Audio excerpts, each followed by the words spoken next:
Por fin, un año después de aquel fatídico día en el que Merche se fracturó el pie durante la salida en Fontanares, volvemos a estar casi operativos.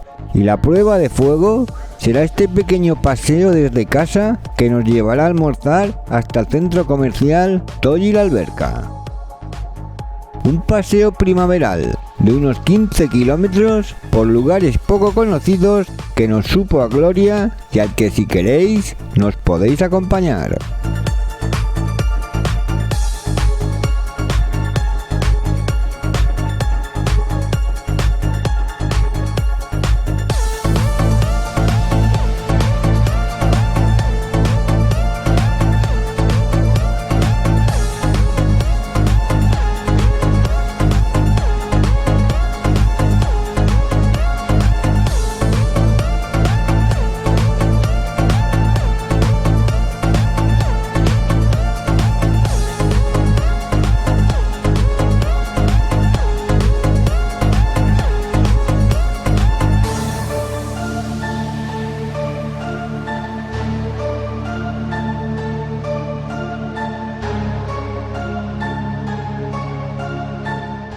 Entre campos de naranjos, con un intenso olor a azahar, llegamos hasta la trasera del área de servicio del bypass.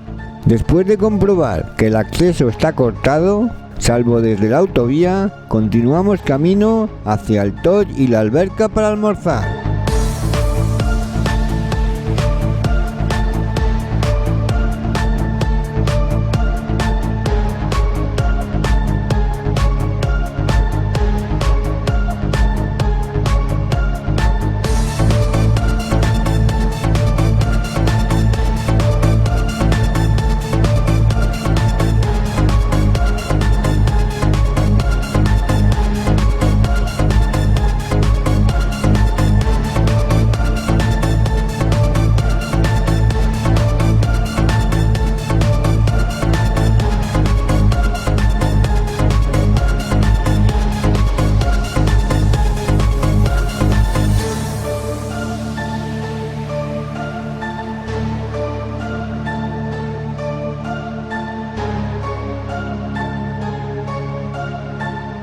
Al llegar al restaurante La Figuera, haremos una parada para recuperar fuerzas, antes de emprender el regreso a casa, que se hace más liviano con el estómago lleno.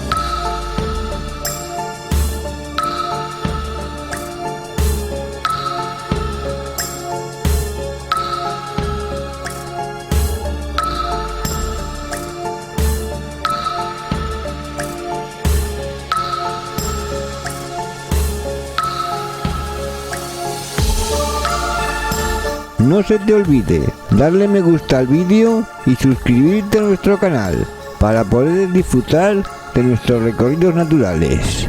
Precisamente ahora que volvemos a la carga y tenemos preparadas varias rutas de lo más variopinto para realizar muy próximamente. Goodbye.